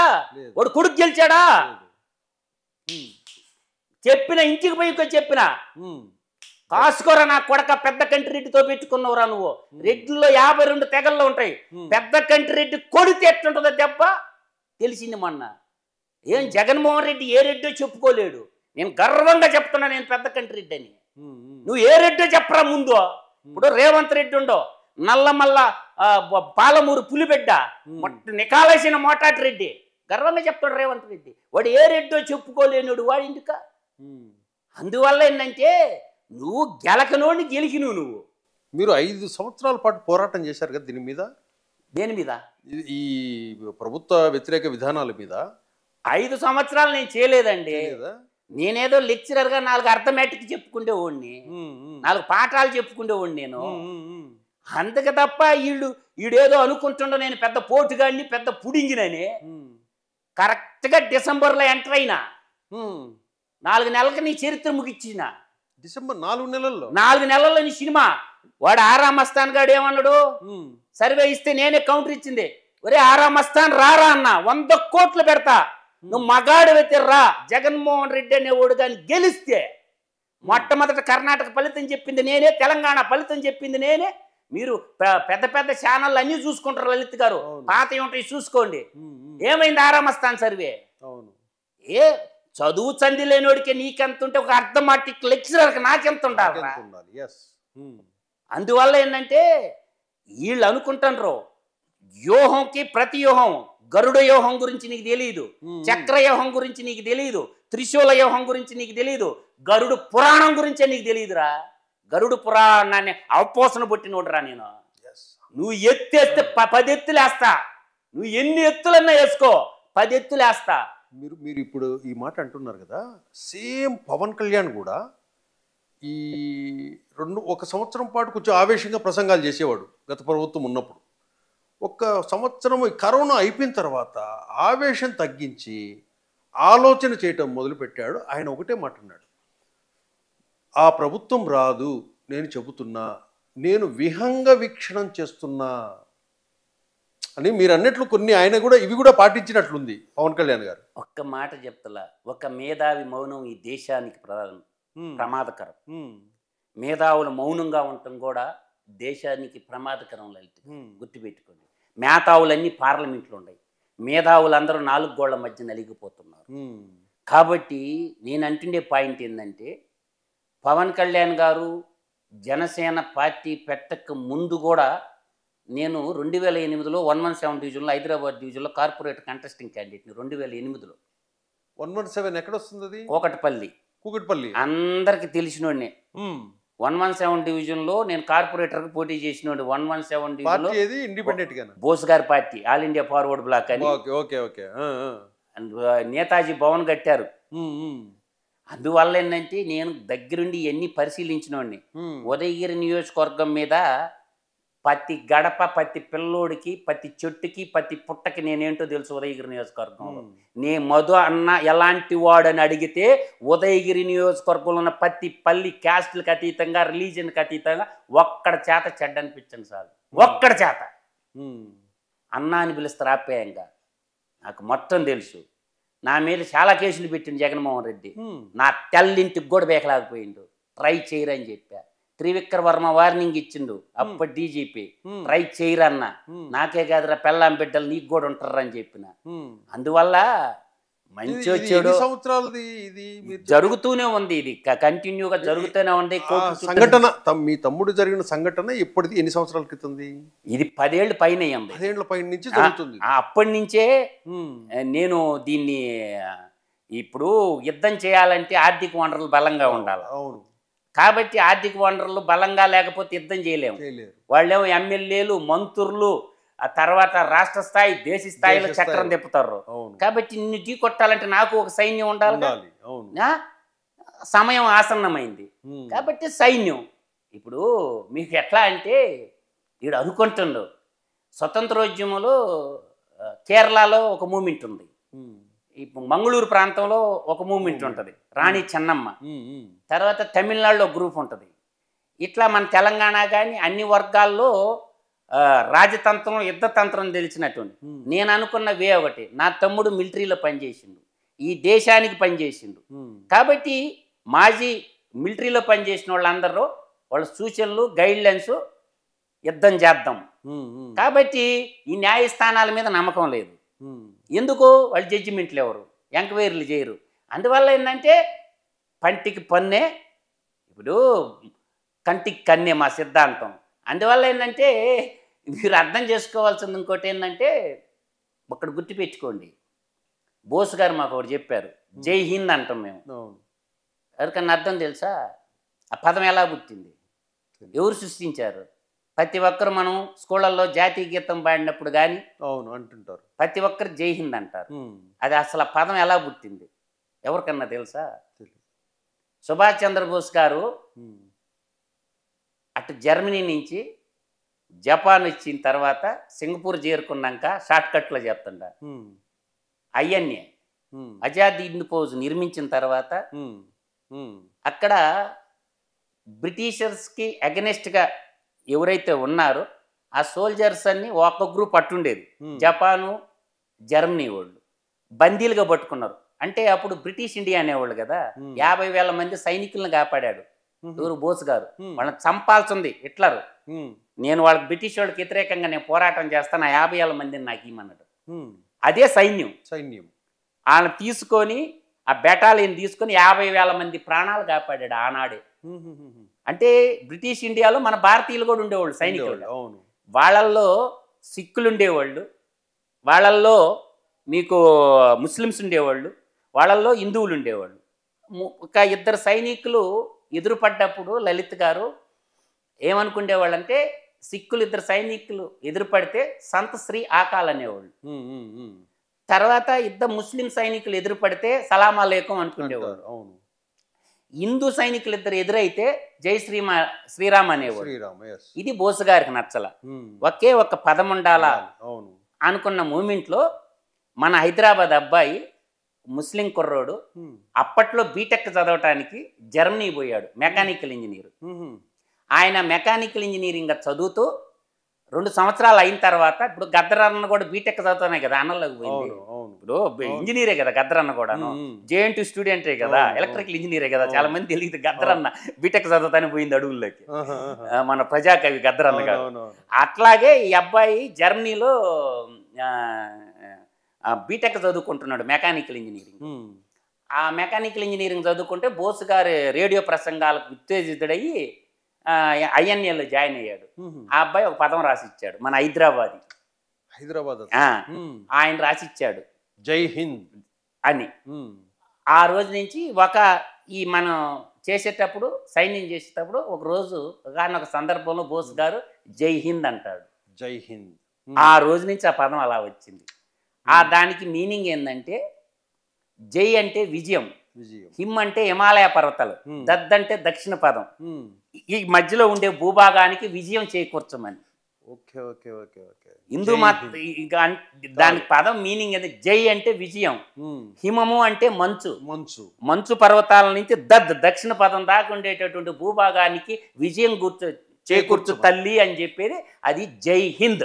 ఇంతకీ మధుసూదన్ రెడ్డి గారు, బోస్ గారు ఇంకా బతికే ఉన్నాడంటారు, వాస్తవమేనది? నేను అనేది ఒకటి గుర్తుపెట్టుకో, ఈ ప్రపంచ చిత్రపటంలో ఈ ప్రపంచం ఎంత దూరం ఉందో, 7 ఖండాలుగా 203 దేశాలు, ఐక్యరాజ్య సమితి గుర్తించిన 193 దేశాలలో జననం తప్ప మరణం లేని నాయకుడు ఒకే ఒక్కడు, నేతాజీ సుభాష్ చంద్రబోస్. వీళ్ళు చరిత్రలో వీళ్ళ గుర్తులు ఉంటాయనే ఉద్దేశంతో సైడ్ చేశారనిపిస్తుంది. అట్ట కాదు, కాంగ్రెస్ పార్టీని మొట్టమొదటి తీల్చినోడు నాకు చెప్పండి ఈ స్టోరీ. కాంగ్రెస్ పార్టీకి మొట్టమొదటి ఎన్ని పోటీ పొడిచింది ఎవరు? మోతీలాల్ నెహ్రూ కాదు. ఆ తర్వాత కాంగ్రెస్ పార్టీకి ఎన్ని పోటీ పొడిచినోడు ఎవడు? అసలు స్వతంత్రోద్దులో ఉన్న కాంగ్రెస్ పార్టీకి ఇప్పుడున్న కాంగ్రెస్ పార్టీకి అసలు సంబంధమే లేదు. లేతే ఇందిరాగాంధీ, రాహుల్ గాంధీ, సోనియా గాంధీ, నెహ్రూ గాంధీ అంటారు కానీ వాళ్ళు ఎవరా? దేశభక్తులు కదా వాళ్ళ. ఏం చెప్తారండి? చరిత్రని వాళ్ళు రాసుకుంటే చరిత్ర వద్దా ఏంది? అందువల్ల ఏంటంటే ప్రజలు తెలుసుకోవాలా, ఏదో ఒక రోజు బద్దలవుతాయి అన్నీ కూడా. చరిత్రని మర్చిపోతే గతం గతః అనకూడదు, గతాన్ని గుర్తు పెట్టుకుంటేనే వర్తమానం ఉంటుంది. మీ వీడియోలన్నీ చూసిన తర్వాత జనం మామూలుగా లలిత్ గారు నా గళం ఇనే రాష్ట్ర ప్రభుత్వం చాలా నిర్ణయాలు తీసుకున్నది. నన్ను ఎవరో దగ్గరగా వాచ్ చేస్తున్నారు, నా మాటలు ఎవరో వింటున్నారు అని నేనైతే ప్రగాఢంగా విశ్వసిస్తుంటా. ఎందుకంటే చంద్రబాబు నాయుడు గారు తీసుకున్న చర్యలు నేను ఒక వీడియో చేశా. మచిలీపట్నం BPCL అని అన్నప్పుడు అప్పుడు గళమెత్తా. ప్రకాశం జిల్లాకి ఒక్కటి కూడా లేదు, రామాయపట్నం పోర్టు ఉంది, భూములు ఉన్నాయి, అడగండి అని చెప్పి నెల్లూరు ఎంపీని, ఒంగోలు ఎంపీని, అక్కడున్న ఎమ్మెల్యేలకి అందరికి ఒక మెసేజ్ ఇచ్చా. ఇవాళ BPCL ఎక్కడికి వచ్చింది? రామాయపట్నం. తర్వాత జంగిల్ క్లియరెన్స్ చేస్తున్నప్పుడు ఒక వీడియో చేశా. 36 కోట్లు ఖర్చు అయింది జంగిల్ క్లియరెన్స్ అంటే. 36 కోట్లు వస్తాయి ముఖ్యమంత్రి గారు, నేను ఒక ఐడియా చెప్తాను ఆచరించండి అంటే. ఇప్పుడు ఆ కంపంతా క్రషింగ్ చేసి బయోమాస్ కి అమ్ముతున్నారా లేదా? అమ్ముతున్నారు. పెట్టిన పెట్టుబడి ఆయన ఐడియా. అంటే నేను మాట్లాడే ఈ మాటలన్నీ కూడా నాకేదో వస్తుందని, కొన్ని ఆలోచనలు వస్తాయి అన్నమాట. చాలా నిర్ణయాలు ఈ మధ్య క్యాబినెట్లో చర్చకు వస్తుండే నేను మాట్లాడే మాటలు. I proud of you. ఎందుకంటే నేను వాళ్ళకి దగ్గరగా లేకపోయినా, నేను ఎవరో వాళ్ళకి తెలియకపోయినా, నేను ఏదైతే రైట్ చేస్తున్నానో అది వస్తుంది. నేను మొన్న కూడా అన్నాను, కాగ్ రిపోర్ట్ మీద అసెంబ్లీ ఎందుకు నడిపించరు? నడిపించాల్సిందే. కాగ్ రిపోర్ట్ అసెంబ్లీలో ఎందుకు చర్చించరు అని డిమాండ్ చేశాను. అంత తర్వాత చూస్తాం. అందువల్ల ఏంటంటే మంచి చేస్తే భగవంతుడు అనేవాడు ఒకటి ఉంటాడు, సర్వేశ్వరుడు. ఆయన మన కంటికి కానరాడు, కానీ మనల్ని నడిపిస్తుంటాడు. నాకేంటంటే అచంచలమైన భక్తి ఉంటుంది. దేవుడు ఏడు ఉంటాడంటే నేను ఒప్పుకోను. ఆయనకేం పని బాటలేదు. నువ్వు ఉంటుండవు ఒక చోట, నువ్వు ఉంటుండవు అంట లలిత్ గారు ఒక చోట, ఆయనకేం పని బాటలేదా? నువ్వు మనం పీల్చే గాలి అవపడుతుందా? కానీ మనం నడిపిస్తుందిగా. తాగే నీళ్ళకి శక్తి ఉందిగా. అంటే మనం తాగే నీళ్ళకి శక్తి ఉంది, మనం పీల్చే గాలికి శక్తి ఉంది. భగవంతుడు సర్వాంతర్యామి. అందువల్ల ఏంటంటే నీకు సుమిత్రానంద పంత్ గారు చెప్తారు, భగవాన్ హై భగవాన్ కో రూప్ నహి అంటాడు. భగవాన్ హై భగవాన్ కో రూప్ నహి.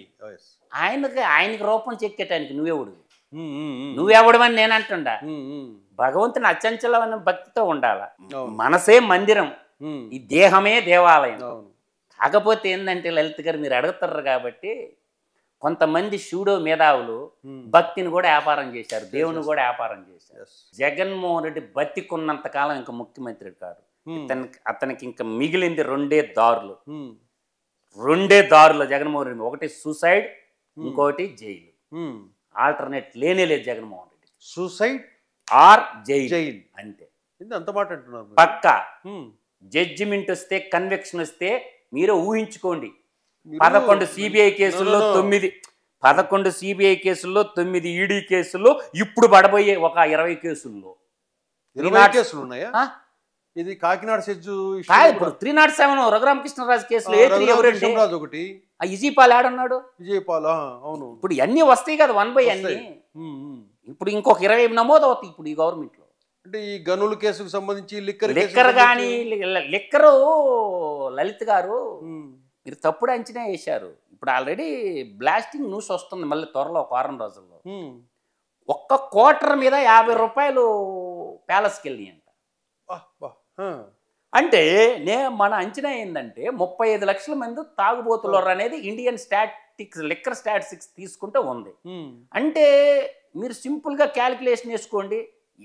నా అంచనా ఏంటంటే ఇప్పుడు 35 లక్షలు ఇంటూ 5 వేసినప్పుడు సింపుల్గా 175, 5 3 15, 5 5 25, 17,500 కోట్ల రూపాయలు ఒక్క లిక్కర్లోనే ఎట్టిపోయినాయి డబ్బులు. ఇప్పుడు CID వాళ్ళు అకౌంట్స్ తీస్తున్నారు లలిత్ గారు. క్వార్టర్కి 50 రూపాయలు డిస్టిలరీ వాళ్ళు మేము తాడేపల్లికి ప్యాలెస్కి పంపించినామని చెప్తారు. 170 రూపాయలేవో కన్సాలిడేట్ పండుగ వచ్చినాయి అంట, వాళ్ళు అమ్మింది 220. తాగుబోతులు ఎంక్వైరీ చేయండి మీరు ఎంత కొన్నారు క్వార్టర్ అని. ఒక్క ఈచ్ క్వార్టర్ బాటిల్ మీద 50 రూపాయలు మద్యపాన నిషేధం అని చెప్పి మద్యం వ్యాపారం చేసుకొని ఆ డబ్బు, ఇసుకలో డబ్బు, అట్లా మొత్తం వ్యాపారాత్మకమైపోయింది. ఇప్పుడు మీరు ఈ మాట ఇన్ని కేసులు అని చెప్తున్నారు, జైలా లేదా రెండే జగన్మోహన్ రెడ్డి దారులు ఉండేది. ఒకటి జగన్మోహన్ రెడ్డికి ఉండేది రెండు దారులు. ఒకటి సుసైడ్, 2 జైలు. ఆల్టర్నేట్ లేనే లేదు జగన్మోహన్ రెడ్డి. కాదు ఇవన్నీ పనులు చేసేటప్పుడు జగన్మోహన్ రెడ్డికి భయం అనేది ఉండదా? అరే ఈ తప్పు చేస్తున్నా, దీని పర్యవసానం ఇలా ఉంటుంది. అతనికి ఒక తెలుసో తెలియకో ఒక మురికి కోపంలో ఇరుక్కున్నాడు. తెలుసో తెలియకో పద్మవ్యూహంలోకి అభిమన్యుడు దూరిండు, బయటికి రాగలిగిందా? అట్లాగే అతను తెలుసో తెలియకో మంచో చెడో భవిష్యత్తును అంచనా వేయకుండా యువరక్తం ఉన్నప్పుడు ఆ ఉచ్చులో కూరుకున్నాడు. ఇప్పుడు వ్యాపారం టాటా కంపెనీ వాళ్ళు చేశారు, ఎవరన్నా ఏమన్నా అంటారా? కానీ టాటా కంపెనీ చేతులు ఎత్తి దండం పెట్టారు కదా రతన్ టాటాని. అతను వ్యూహం ఏంటంటే ఒక టాటా లాగా, ఒక రిలయన్స్ లాగా, ఒక బిర్లా లాగా నేను తయారు కావాలని కలలు కన్నాడు. ఆ కళలు సాకారం చేసుకునే దాంట్లో వీటన్నిట్లు ఎలిపెట్టిండు రాజకీయాన్ని వాడుకున్నాడు. అతనిలో ఉండేది సింగిల్ పాయింట్ ఎజెండా. ఒక టాటా లాగా, ఒక రిలయన్స్ లాగా, ఒక ఆదిత్య బిర్లా గ్రూప్ లాగా నేను పెద్ద పారిశ్రామికవేత్తను కావాలన్న ఒకే ఒక్క కోరిక ఇంత నీచ స్థితికి తెచ్చింది. అంతకు తప్ప మిగతా ఏమి కాదు. దానికి దారులు ఎత్తుక్కున్నాడు, రాజకీయాన్ని అడ్డం పెట్టుకున్నాడు. ఆ పరంపరలో ఈడీ సిబిఐ కేసులు ఎత్తుకున్నాడు. అంటే గురువు మంచి ఉండాల.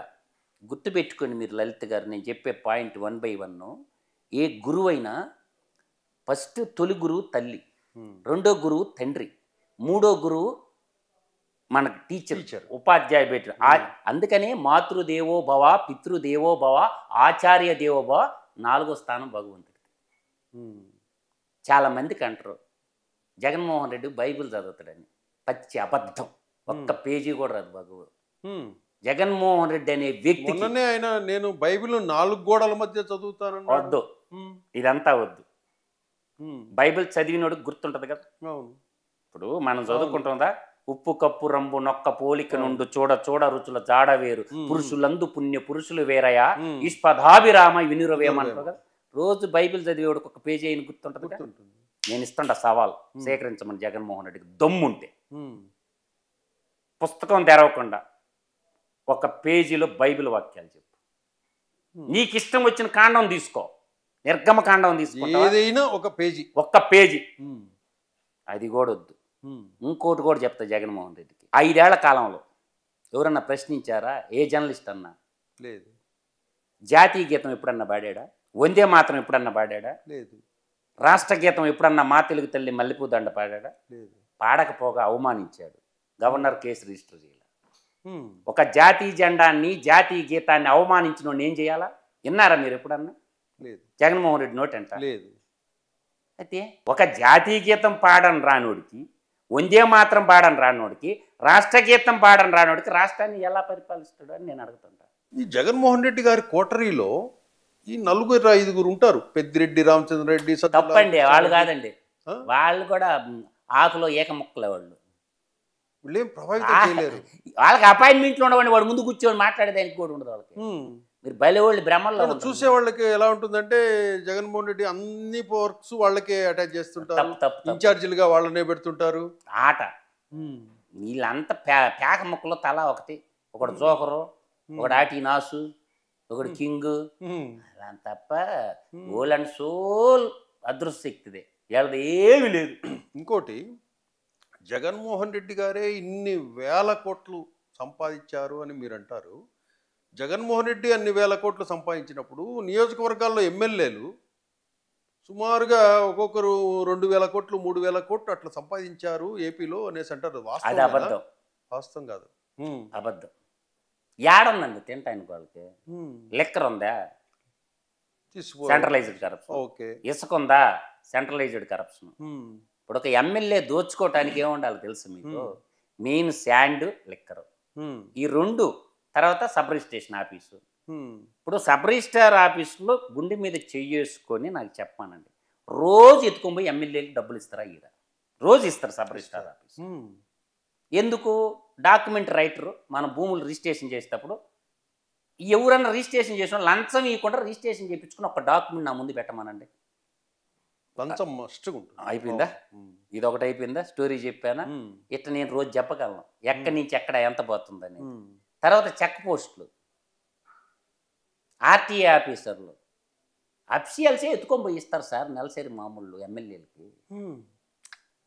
అఫీషియల్సే వాళ్ళ వాట వాళ్ళకి ఎత్తుకొని పోయి కవర్లో తీసుకుపోయి అక్కడ ఇచ్చేసి వస్తారు ఇంటి దగ్గర. అన్ని డిపార్ట్మెంట్ల కాడ వాళ్ళు వసూలు చేస్తారు. వాడికి ఒకటి పిఏ పెట్టుకుంటాడు, ఎరా నీ మూట రాలేదంటారు. ఎన్ఆర్జీఎస్ పనుల్లో కూడా వదలరు సార్. మాస్టర్లు మనుషులు బారు, మాస్టర్లు వేసేస్తారు. నీకింత నాకింత అంతే. మధుసూదన్ రెడ్డి గారు, ఇప్పుడు షర్మిలకి జగన్మోహన్ రెడ్డి ఆస్తి రాయించాడు అనుకోండి, అప్పుడు తను తప్పుకునేసి కాంగ్రెస్ లోకి విలీనానికి గ్రీన్ సిగ్నల్ ఇవ్వచ్చు. నేను అనేది ఎవరు ఆస్తి ఎవరికి రాసిస్తారు? ఆస్తి మీద ప్రజలది. తెలంగాణ సీమాంధ్ర నేల తెలుగు తల్లి బిడ్డలది. దోచేసిన సొత్తు అదేం కష్టపడి సంపాదించింది కాదు లలిత్ గారు. దోపిడీ చేసిన సొమ్ము పంపకాలు ఏంది లలిత్ గారు? ప్రజలకు ఇచ్చేయాలి లలిత్ గారు. తప్పు అయిపోయింది, క్షమించండి, తెలుసో తెలియకో మేము తప్పు చేశాము. ఈ తెలంగాణ తెలుగు తల్లి బిడ్డలకి ఎన్ని వేల కోట్లు ఉంటుందండి అది? ఇంక లెక్కెట్టుకోనండి వరుసగాను. 18 కంపెనీలండి. 18 కంపెనీ. వీళ్ళు ఈడీ వాళ్ళు వీళ్ళంతా ఇచ్చింది ఎన్ని కోట్లు అండి అది? అది ఈడీలో 11 సంవత్సరాల క్రితం వేసిందే 43,500 కోట్లు. అది ఈ 5 ఏళ్లలో దోసిందే. ఇది యాడ్ చేయాలి. ఆయన అదంతా పోయి ఇప్పుడు దోసేసింది యాడ్ దాపిచ్చిండ. ఈ కథ చాలా పెద్ద పోగొత్తాం కదా. నీకు జగన్మోహన్ రెడ్డి సేట్లో మీరు గుర్తు పెట్టుకు, మీరు లెక్కలు బాగా స్టడీ చేయండి. 5 బడ్జెట్లు వచ్చినాయి. ద వర్త్ ఆఫ్ 5 బడ్జెట్లు 2019, 20, 20, 21, 22, 23, 24 ఇట్లా 5 బడ్జెట్లు వాల్యూ ఎంత అనుకుంటున్నారు? 10 లక్షల కోట్లు. అవును. ఈ 10 లక్షల కోట్లలో ఎంప్లాయ్మెంట్ శాలరీలు ఎంత అనుకుంటారు? నెలకు 5,500 కోట్లు, ఆల్ కైండ్స్ ఆఫ్ ఎంప్లాయీస్. అప్పుడు 5 సంవత్సరాలకు వేసుకోండి లలిత్ గారు, మీరు మీకు 3,30,000 కోట్లు వస్తుంది. తర్వాత అతను నేనిచ్చా ఆయన ముల్లి కాదు, ప్రజలు పన్నుల రూపంలో 2,71,000 కోట్ల జగన్మోహన్ రెడ్డి చెప్పిన లెక్క కాడికి వస్తా. ఓవరాల్ కలుపు జోడుదు 6 లక్షల కోట్లు. మిగతా 4 లక్షల కోట్ల అభివృద్ధి నువ్వు చూపిస్తావా? దాని మీద ఎంక్వైరీ ఎందుకు ఏపీ ప్రభుత్వం? నువ్వు రోడ్లు పోసినా, డ్యాములు పోసినా, ఏమన్నా చేసింటే ఈ 4 లక్షల కోట్లు అభివృద్ధి అనేది అవుపడాలి కదా లలిత్ గారు. ఆయన పెట్టి నవరంధ్రాల పథకాలే కదా. 730 హామీలు ఇచ్చి ఎంత కన్నార్పకుండా అబద్ధం చేస్తాడంటే, మీరు రైతు భరోసా అంటారు. రైతు భరోసాలో మొత్తం కలిపి 12 పథకాలు ఉంటాయి. అర్థమవుతుంది లలిత్ గారు? 12 పథకాలు ఉంటాయి, టాప్ టు బాటం. మొదటితో ఒక్కటే ఉంటుంది. దాంట్లో సగం 6,000 కేంద్ర ప్రభుత్వానికి 7,500 అయింది. 2 కలుపుకో 13,500, 37,500 రూపాయలు నేనిచ్చా అంటే కింద పెట్టింది. ఆ 12 పథకాల పేర్లు ఎప్పుడు చెప్పరు. 730 హామీలు ఇచ్చి నవరంధ్రాల పథకాలు అమలు చేసిన మహోన్నతుడు. మరి ఎవడు చెప్తారు ఈ స్టోరీలు?